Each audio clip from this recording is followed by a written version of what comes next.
संविधान दिवस अवसर में कांग्रेस पालिला संविधान रक्षक अभियान दिवस। नमस्कार दर्शक, जीटीवी भारत ओडिया न्यूज चैनल को आपन को स्वागत करुछि। मु रामदास। चैनल को सब्सक्राइब करनथिले सब्सक्राइब करंतु, खबर टी को शेष जाए देखंतु, आवश्यक स्थले कमेंट करी सचेतन करंतु। संविधान दिवस अवसर में आपन को हार्दिक शुभेच्छा व अभिनंदन। नवेम्बर मास 26 तारिख हेउछि भारत संविधान दिवस। यह अवसर में नुआदिल्ली ठारे भारतीय जातीय कांग्रेस दिल्ली शाखा पक्षरु न्यू दिल्ली तालकतोरा स्टाडियम ठारे संविधान रक्षक अभियान दिवस पालन करा जायछि। एही दिवस पालन अवसर में दिल्ली प्रभारी अध्यक्षता करिथिबा बेले मुख्य अतिथि रूपे कांग्रेस राष्ट्रीय अध्यक्ष मुख्य अतिथि भावे जोगदेई संविधान बाबा साहेब आंबेडकर व कांग्रेस दल संपर्क विस्तृत कहिसंती। एथि पूर्व कहीं एभली कही नथिबे। देखंतु पूरा खबर। बैठे हैं और इस काम के लिए वो रात दिन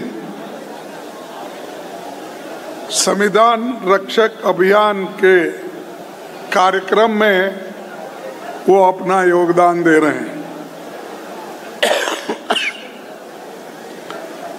साथियों, ये संविधान यूं ही ऐसा नहीं बना। मैं आपको चंद बातें संविधान के बारे में बताऊंगा, थोड़ा सा समय लगेगा, इसीलिए पहले तो हम जानना पड़ेगा कितनी मेहनत संविधान बनाने के लिए, तैयार करने के लिए कांग्रेस पार्टी ने अपना समय दिया और इसको बनाने के लिए डॉक्टर बाबा साहब अम्बेडकर ने किस ढंग से उन्होंने अपना योगदान दिया।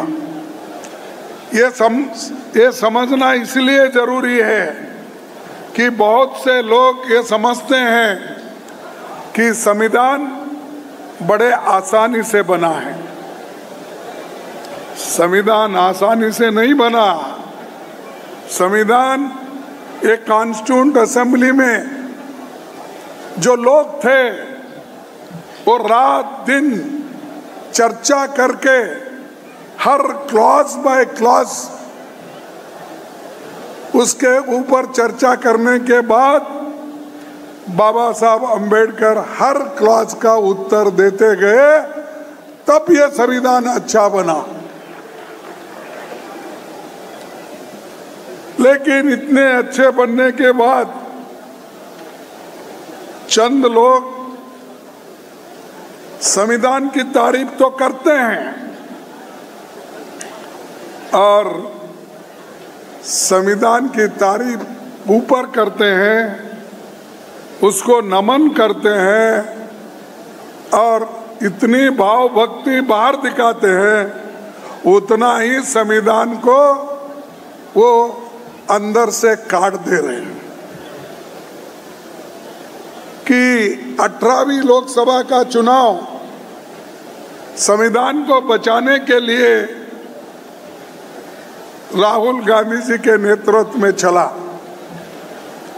और सबसे कामयाबी हमको जो मिली इस संविधान बचाने के लिए, उनका एक भारत जोड़ो यात्रा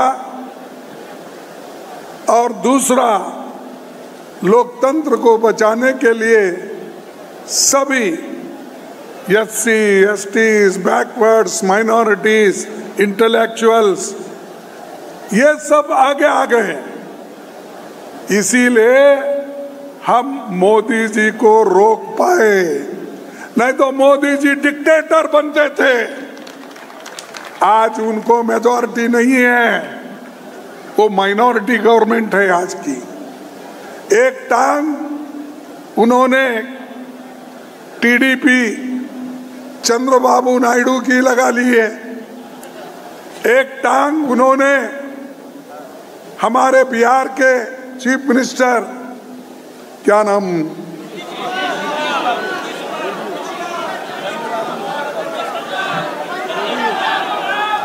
उनकी टांग लगा लिए हैं। ये दोनों टांग लगा लेके चल रहे हैं मोदी जी। उसमें से एक टांग कोई खींच लिया तो एक गिर जाते हैं, सरकार गिर जाती है। और मैं आप सबको बधाई देता हूं कि आप लोगों ने मिलकर डट के मुकाबला किया, इसीलिए मोदी की सरकार अपने पैर पे खड़े होके नहीं बनी। ये बहुत बड़ा देन इस देश के लोगों का है।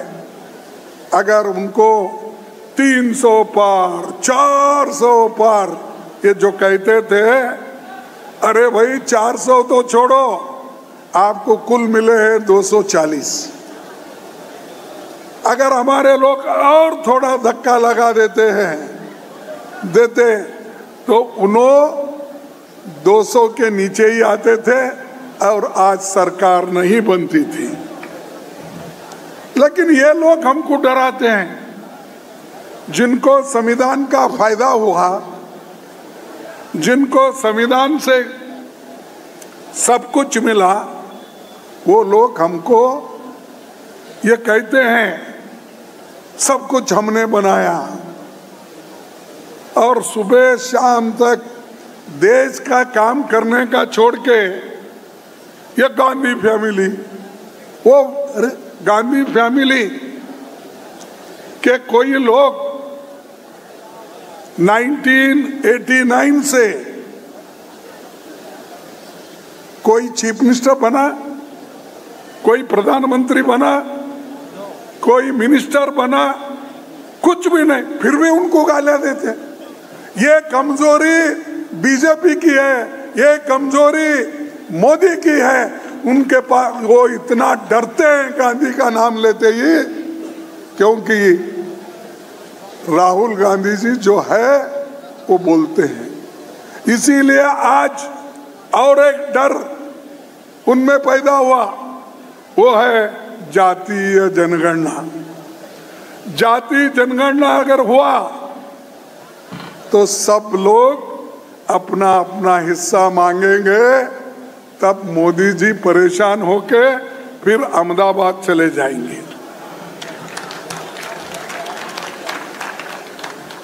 तो भाइयों,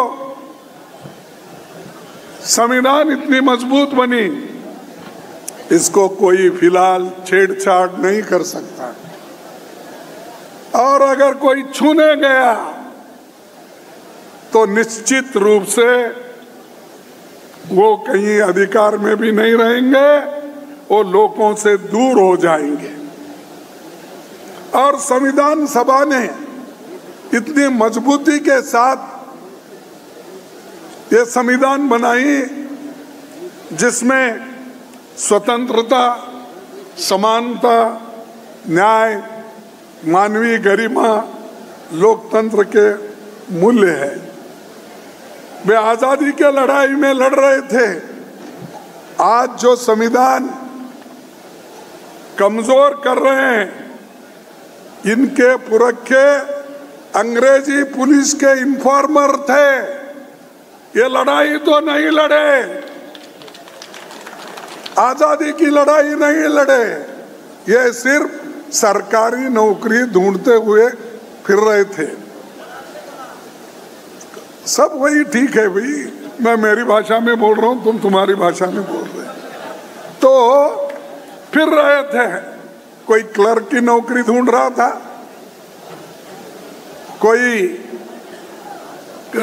पुलिस की नौकरी ढूंढ रहा था, चंद लोग आर्मी में जाकर वहां पर वो लोग ब्रिटिश को मदद करना चाहते थे। तो इनका काम सिर्फ ब्रिटिश को मदद करना था और कांग्रेस के लोगों को देश के आजादी के लिए लड़ते हुए रास्ते पे उतरे थे। यह हमारा देन है, यह हम आजादी के लिए लड़े और आजादी हासिल की। और जो आदमी आजादी के लिए लड़ा, उसके ऊपर गोली चलाने वाले कौन है? महात्मा गांधी जी के सीने में गोली मारने वाले लोग कौन हैं? अरे ये लोग, और ये लोग बोलते हैं कि संविधान को नमन करते हैं और हमने आजादी, एकता, क्या क्या की भाषा बोलते हैं। अरे भाई, अगर आप सही देश में एकता चाहते हैं तो आप मिल के काम करो, प्रेम से काम करो, नफरत छोड़ो। जैसा कि राहुल जी ने कहा था कि नफरत के बाजार में मोहब्बत की दुकान, अरे वो करो। लेकिन मोदी जी हमेशा नफरत फैलाने की बात करते हैं और दूसरों को कहते हैं कि कांग्रेस वाले ये नफरत फैलाते हैं, कांग्रेस वाले एकता नहीं चाहते। अरे हम तो देश को एक बनाने के लिए ही संविधान बनाया, सबको समान हक देने के लिए एक संविधान बनाया।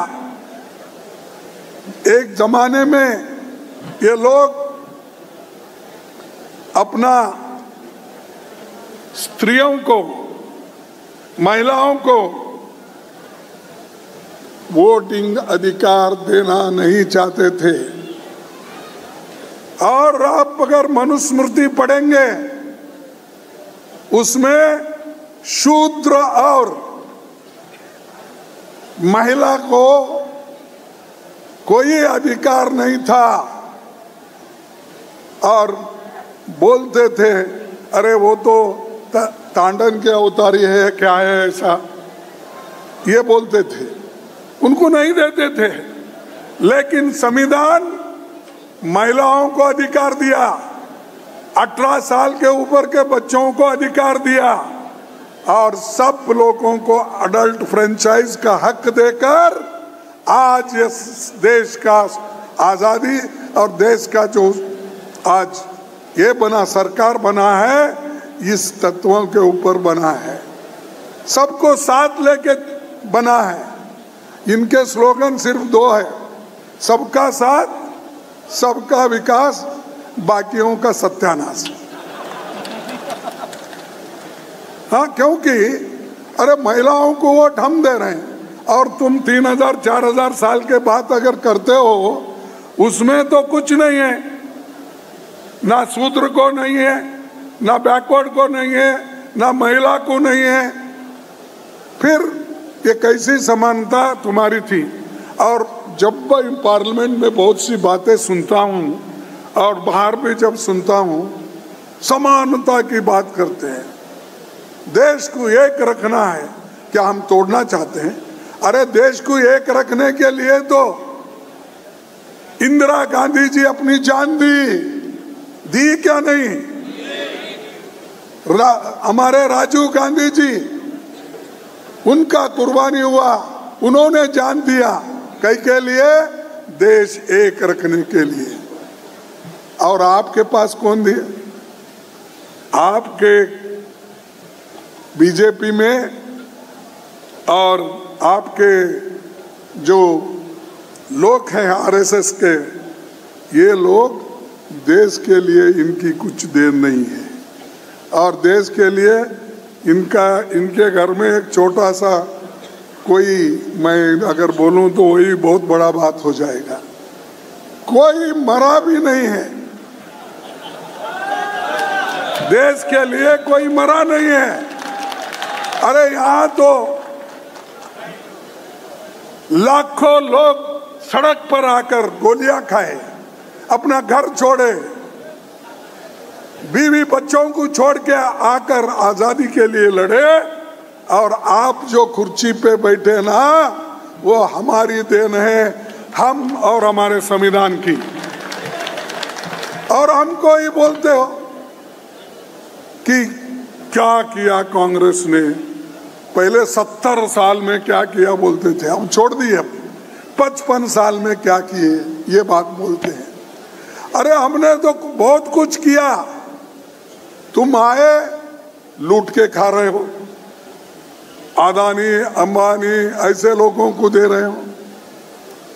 और ये लोग कभी देश के लिए सोचे नहीं, सिर्फ मोदी उनके लिए सोचे। मोदी उनके लिए सोचे, उन्होंने मोदी के लिए सोचे। ये बात मैं इसलिए कह रहा हूं कि परसों के चुनाव में अदानी का बहुत बड़ा हाथ था महाराष्ट्र में उधर, क्योंकि संपत्ति इतनी जमाई उन्होंने। जमाई बोलने के बजाय मैं ये बोलूंगा, संपत्ति मोदी जी ने उनको इतना दिया है, वो उसको हजम नहीं हो रहा, वो इलेक्शन में बांट रहा है बीजेपी के तरफ से। इसीलिए भाइयों, इनको कोई कॉन्स्टिट्यूशन वैल्यूज नहीं, ये इनके पास इंस्टीट्यूशनल इंटीग्रिटी नहीं है, फेडरल कैरेक्टर नहीं है, और जो भी कुछ संविधान में बाबा साहब ने किया और जो कॉन्स्टिट्यूंट असेंबली के मेंबरों ने किया, वो एक एक करके तोड़ रहे हैं। मैं एक बात बताता हूँ, सब लोग मानते हैं, मैं ये कहने में थोड़े वैचारिक डिफरेंसेस हो सकते हैं, फिर भी उस वक्त डॉक्टर राधाकृष्णन ने एक बात की, क्या की, मैं इसको जरा पढ़ के बता दूं। संविधान को इस महान देश में बसने वाले सभी समुदाय के अधिकारों का सम्मान करना होगा, चाहे हिंदू हो या मुसलमान, राजा हो या किसान। हमारी वंश परंपरा प्रमाणित करती है कि हमारी राष्ट्रीयता एक है, जीवन पद्धति एक है, हमारी एक ही संस्कृति है जो हिंदू मुसलमानों दोनों में ही है। उसी तरह जिस तरह गंगा का जल और हिमालय की बर्फ इस देश में घुली है, सम्राट अशोक ने अपने राज्य को भिन्न भिन्न धर्म और जाति में बटा देखा, तो उन्होंने कहा था अशोक ने कि समवाय एवं साधु का आदेश दिया, यानी एकता ही सर्वोत्तम वस्तु है। ये सम्राट अशोक ने दिया, पटना से लेकर अपने कई देशों, अफगानिस्तान तक, सब जगह। और ये लोग एक है तो सेफ है, और दूसरा कोई बोलता है कि क्या बोलता है भाई, एक तोड़ना, बटेंगे तो कटेंगे। किसके लिए भाई? कौन बांट रहा देश? अरे देश के लिए तो हम लोग तैयार हैं, और यहाँ तो एकता को काटने वाले, बांटने वाले आप लोग हो, हम नहीं। हर जगह जाना, ऐसे भड़कीले भाषण करना, लोगों को मिसगाइड करना और धर्म के नाम पर वोट की बात करते हैं। लेकिन हम सिर्फ संविधान की बात करते हैं। संविधान बचा, लोकतंत्र बचा तो सब लोग बचते हैं, सिर्फ आपके कहने से नहीं। और बाबा साहब अम्बेडकर ने एक बात कही थी, मैं दो कोटेशन उनका बोलता हूं, एक यहाँ है और एक दूसरा आएगा। उन्होंने कहा, यदि राजनीतिक दल अपने पंथ को देश के ऊपर रखेंगे तो हमारा स्वतंत्रता एक बार फिर खतरे में पड़ जाएगी। समझे? यदि राजनीतिक दल अपने पंथ को देश से ऊपर रखेंगे तो हमारी स्वतंत्रता एक बार फिर खतरे में पड़ जाएगी और संभवतः हमेशा के लिए खत्म हो जाए। हम सभी को इस संभाव्य घटना का दृढ़ निश्चय के साथ प्रतिकार करना चाहिए। ये बाबा साहब जो अछूत उनको कहते हैं, दलित कहते हैं, उन्होंने देश के बारे में ये बात बोली। अगर आप लोग ये स्वीकार करते हैं तो हमको पाठ मत पढ़ो, तुम खुद उसका आचरण करो। तो ये लोग कहते हैं, करते हैं ये, और बाबा साहब की तस्वीर तो अब लगा रहे हैं, जब जब जरूरत होती तब लगाते हैं, हमेशा नहीं लगाते। तो ये आपने जो जागरूकता अभियान चला रहे हैं, मैं आप लोगों को धन्यवाद देता हूँ, क्योंकि ये कम से कम सबको पहुँचे, और खासकर ये दफ्तर में जो आज आरएसएस और बीजेपी लगा रहे हैं, और बाबा साहब को भी नमन करने का उनको याद आया है, तो इसका अर्थ है कि आप जो उनका बाबा साहब का अभियान चला रहे, संविधान का अभियान चला रहे, इसकी वजह से वो अपना सर झुका के संविधान का नमस्कार कर रहे हैं। नहीं तो संविधान, बाबा साहब, उनको कुछ नहीं, सिर्फ गोलवलकर गुरुजी और आरएसएस इधर ही देखते थे वो लोग। लेकिन आज आपने झुकाया उनको, संविधान को नमन करने के लिए आपने सिखाया, इसलिए आप लोगों को मैं धन्यवाद देता हूं। ये मोमेंट के वजह से चल रहा है।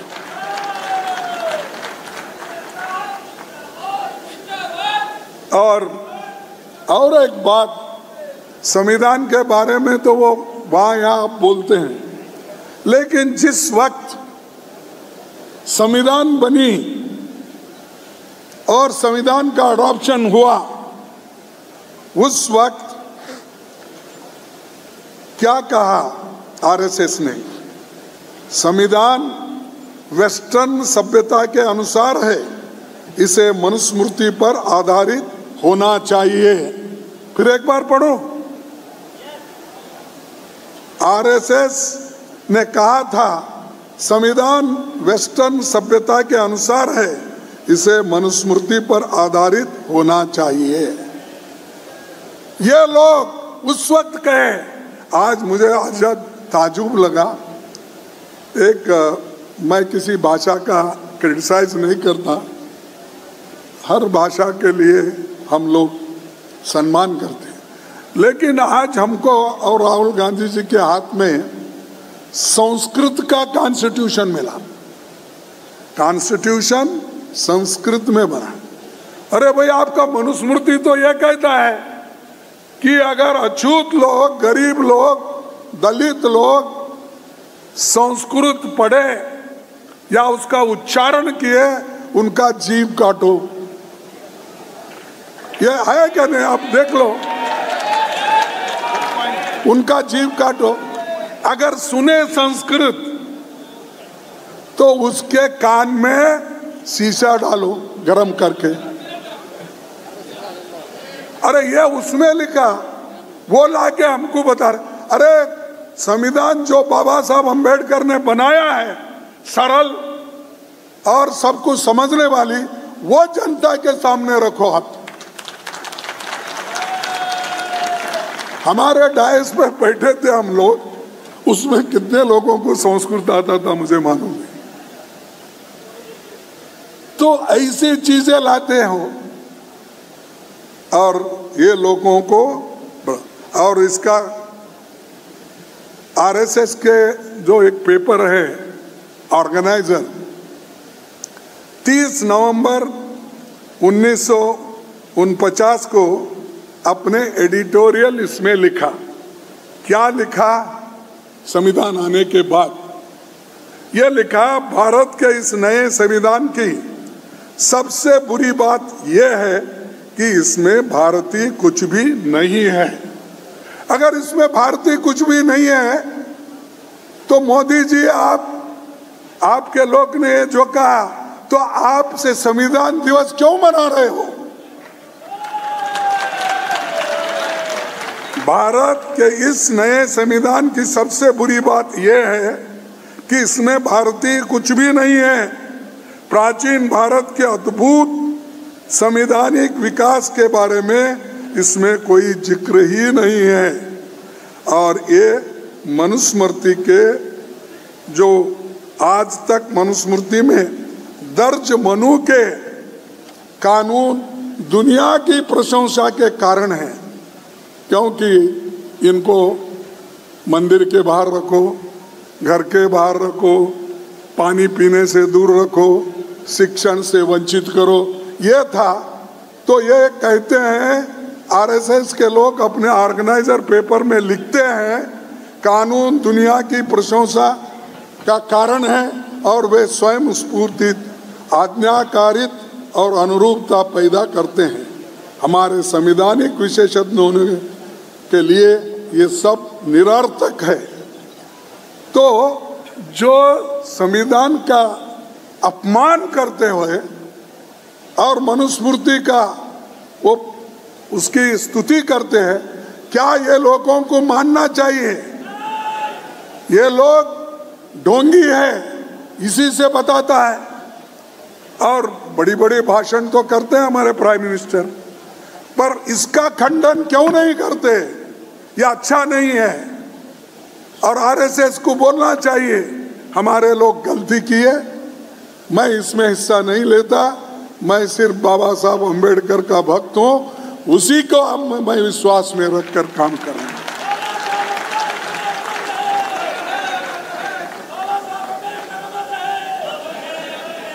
और मैं ये इसलिए बोलना पड़ रहा हमको कि बहुत से आजकल आदिवासी, दलित, पिछड़े उनके पीछे लगे।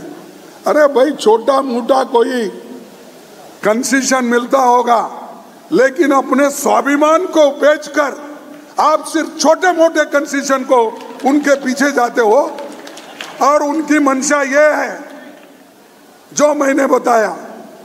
तो इसलिए दोस्तों, मैं जो कुछ हमारे संविधान में है और संविधान की ये अपना रक्षा करना हमारा धर्म है, और उसमें डेमोक्रेटिक रिपब्लिक, उसके बाद फंडामेंटल राइट्स, इंडिपेंडेंट जुडिशरी, ये सारी चीज़ें हैं, फ्रीडम ऑफ रिलीजन। अब यहाँ इनके ज़माने में 11 साल हुआ इनकी सरकार आके, ना फ्रीडम ऑफ स्पीच है, ना फ्रीडम ऑफ रिलीजन है, सिर्फ काटो बाटो की बात ही करते हैं। और अछूतों का तो पूछो मत। कहीं मध्य प्रदेश में आदिवासी के मुंह में पेशाब करते हैं, कई स्त्रियों को रेप करते हैं, कई घोड़े पे अगर बारात निकली तो उसको उतार के खींच के मार देते हैं। और ये संविधान के रक्षक हैं, ये तो संविधान के भक्षक हैं, खत्म करना चाहते हैं। तो इसीलिए इनकी सोच है, वही सोच के मुताबिक काम करते और ये संविधान के तहत ये काम नहीं करते। इसीलिए ये बड़ी बड़ी बातें करने वाले, इनको हम पीछे ढकलना चाहिए और आगे हम सभी लोग एक होकर आगे बढ़ना चाहिए। अब तो ऐसा है, मैं इलेक्शन के बाद नहीं करता, लेकिन मैं एक बात करूंगा, वो जरूर करूंगा, और हमारे अपोजिशन लीडर राहुल गांधी जी भी इसको मानेंगे।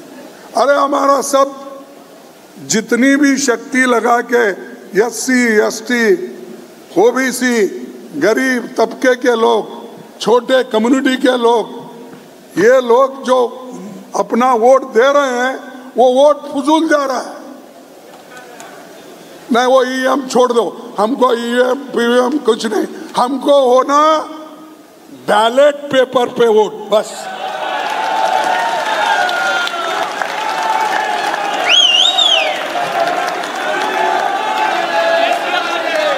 उनको वो मशीन उनके घर में तो रख लेने दो, या मोदी साहब के घर में रहने दो, या शाह के घर में रहने दो।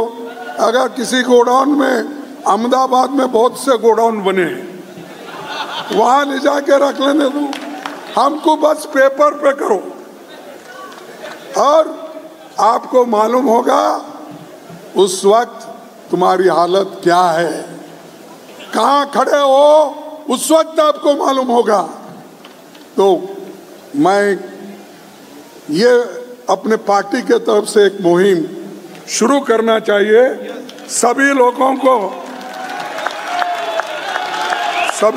को कहना चाहिए, सभी पार्टियों को भी हम कहेंगे, और राहुल गांधी जी के नेतृत्व में जैसा भारत जोड़ो यात्रा निकाले वैसा ही ये पेपर, बैलेट पेपर हमको चाहिए।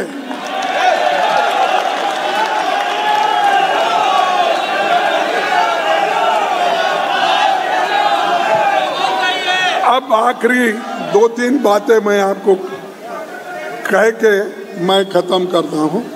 1-2-3 बातें इसलिए कहना पड़ रहा, आप बहुत से लोग जो संविधान बनाने वालों ने कैसा अपनी बात कॉन्स्टिट्यूट असेंबली में रखे, और उनके वजह से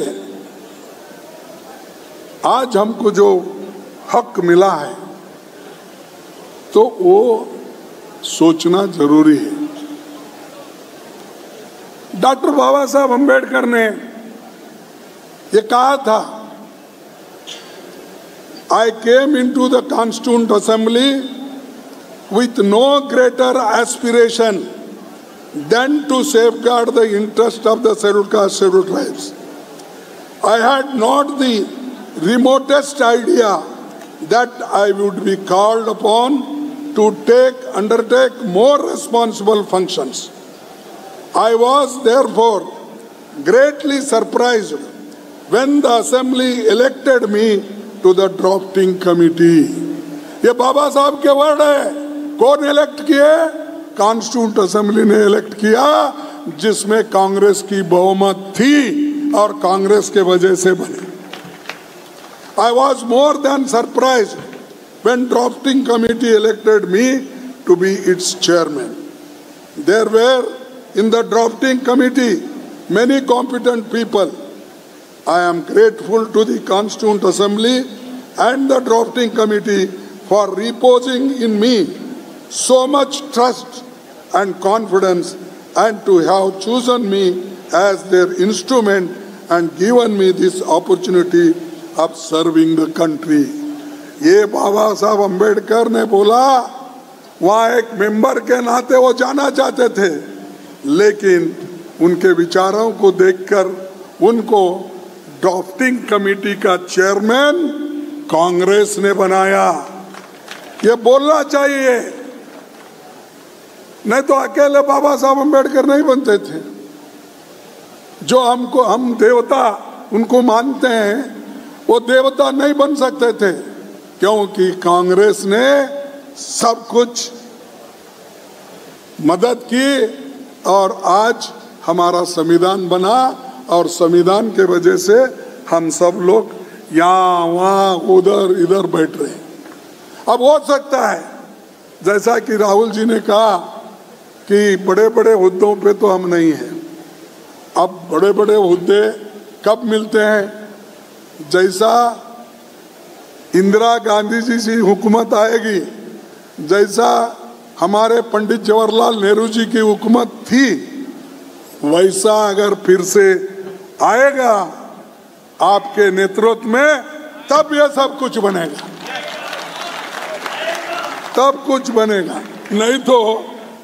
नहीं तो हम कहने से नहीं होने वाला है, इसको लाना पड़ता है, और हम जरूर इसमें लाएंगे। और खास करके इस जो बातें मैं इसलिए रख रहा हूँ, आप लोगों को ये मालूम होने दो, ये बाबा साहब ने इसलिए बहुत सी बातें कॉन्स्टिट्यूंट असेंबली में रखी, और उन्होंने ओपनली ये बात कही, और आगे उन्होंने कहा, the task of the drafting committee would have been a very difficult one if this Constituent Assembly has been merely a motley crowd and tessellated pavement without cement, a black stone here and a white stone there, is which each member or each group was a law unto itself. There would be nothing but a chaos. This possibility मैं आपको इसलिए बता रहा हूँ कि बाबा साहब ने कैसा एक्नॉलेज किया कांग्रेस ने जो मदद की और ये कॉन्स्टिट्यूशन बनने में उन्होंने क्या कहा. This possibility of chaos was reduced to nil by the existence of Congress party inside the assembly, which brought into its proceedings a sense of order and discipline. It is because of the discipline of Congress party that the drafting committee was able to violate the constitution in the assembly with the sure knowledge as to the fate of each article and each amendment. The credit for the smooth sailing of the draft constitution in the assembly. मैं इसलिए आपको बोल रहा हूं, चंद लोग बाबा साहब का कांग्रेस ने अपमान किया, बाबा साहब को सपोर्ट नहीं किया. अरे सपोर्ट अगर नहीं करते, बाबा साहब ये बात बोलते थे, बाबा साहब ये कहते थे, अपने मुंह से कहा है और ये कॉन्स्टिट्यूंट असेंबली के भाषण में कहा है. लेकिन हमारे लोग कोई काउंटर ही नहीं करते. मैं क्या बोलूं, काउंटर इसलिए नहीं करते, डर के करते नहीं.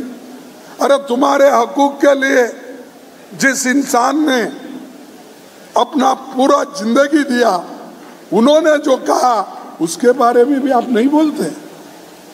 और कांग्रेस पार्टी जो इतना कुछ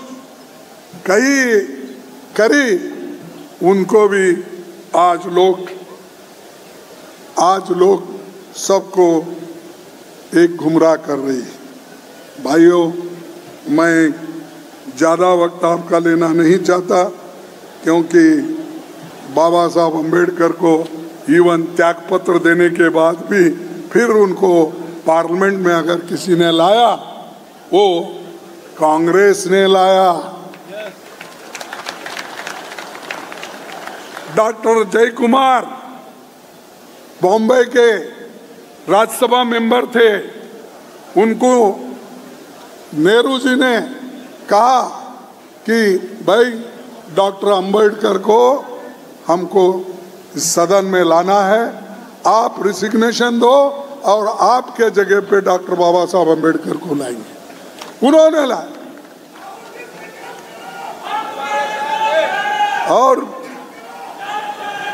और ये उन्होंने की. और आखिरी बात मैं कहता हूं, अरे भाई बैठो, और एक बात मैं आपसे कहना चाहता हूं लास्ट में. ये बाबा साहब ने ही कहा था, हम 26 जनवरी 1950 को एक विरोधाभास पूर्ण जीवन में प्रवेश करेंगे. अगर हमने इसे ज्यादा वक्त तक नकारा तो हम अपने राजनीतिक लोकतंत्र को खतरे में डालेंगे. हमें जल्द से जल्द इन विरोधी तत्वों को हटाना है. कौन से विरोधी तत्व? ये मोदी के विरोधी तत्व, ये आरएसएस के विरोधी तत्व, ये बीजेपी के विरोधी तत्व. इसको हटाना है तो जल्द से जल्द संविधान में जो कुछ है उसको हम अनुष्ठान में लाना, तभी इस देश में जो असमानता है वो निकल सकती है. और इस राजनीतिक लोकतंत्र को उड़ा देंगे लोग अगर हमने नहीं किया तो, जिसका इस सभा ने इतनी मेहनत से निर्माण किया है. तो मैं आपको ये कहूँगा, ये लोग हमको बोलते हैं कि माइनॉरिटी का वो ये, भाई श्याम प्रसाद मुखर्जी खुद ही मुस्लिम लीग के सरकार में मंत्री रहे, उनके 3 लोग जो मुस्लिम लीग का एक सरकार बना उसमें भी उनके 3 लोग थे बंगाल। और ये लोग अब हमको बोलते हैं जाति के ऊपर बांटने का। ये कभी नहीं होगा। और यहाँ धर्म के नाम से कोई कटेगा नहीं, कोई बटेगा नहीं। ये हम एक रहेंगे, एक होकर इस देश के हिफाजत के लिए हम लड़ेंगे। इसलिए मैं यही कहूँगा, संविधान अच्छा है, संविधान को सुरक्षित रखना चाहिए। और बाबा साहब खुद पहले भी बोले थे। और उसी के साथ हमारे पंडित जवाहरलाल नेहरू जी एक बात उन्होंने स्पष्ट किया था। क्या किया था? उन्होंने बोला, भारत के विभिन्न समूहों, वर्गों और व्यक्तियों के बीच बड़ी असमानता है। ऊंचे तबके के लोगों को और नीचे लोगों में बहुत फर्क है। यदि हमें जनतंत्र स्थापित करना है तो इस फर्क को न केवल पाटना होगा बल्कि उसे बहुत कम करना होगा ताकि लोकतंत्र बचे। ये सारी चीज़ें हैं, बहुत सी चीज़ें हैं, लेकिन उतना सब मैं इसी वक्त बोलना नहीं चाहता हूं क्योंकि बहुत देर तक मैं आपका समय लिया। माफ़ी चाहता हूं। और राहुल जी को भी मैं थोड़ा सताया क्योंकि इतने देर तक भाषण करके उन दूसरा में ये था। लेकिन मैं इतना ही कहूँगा कि आप सब लोग मिलके काम करो। खबरटी को शेष जाए देखि आपको धन्यवाद। पुणी देखा अन्य एक खबर रे, सही समय।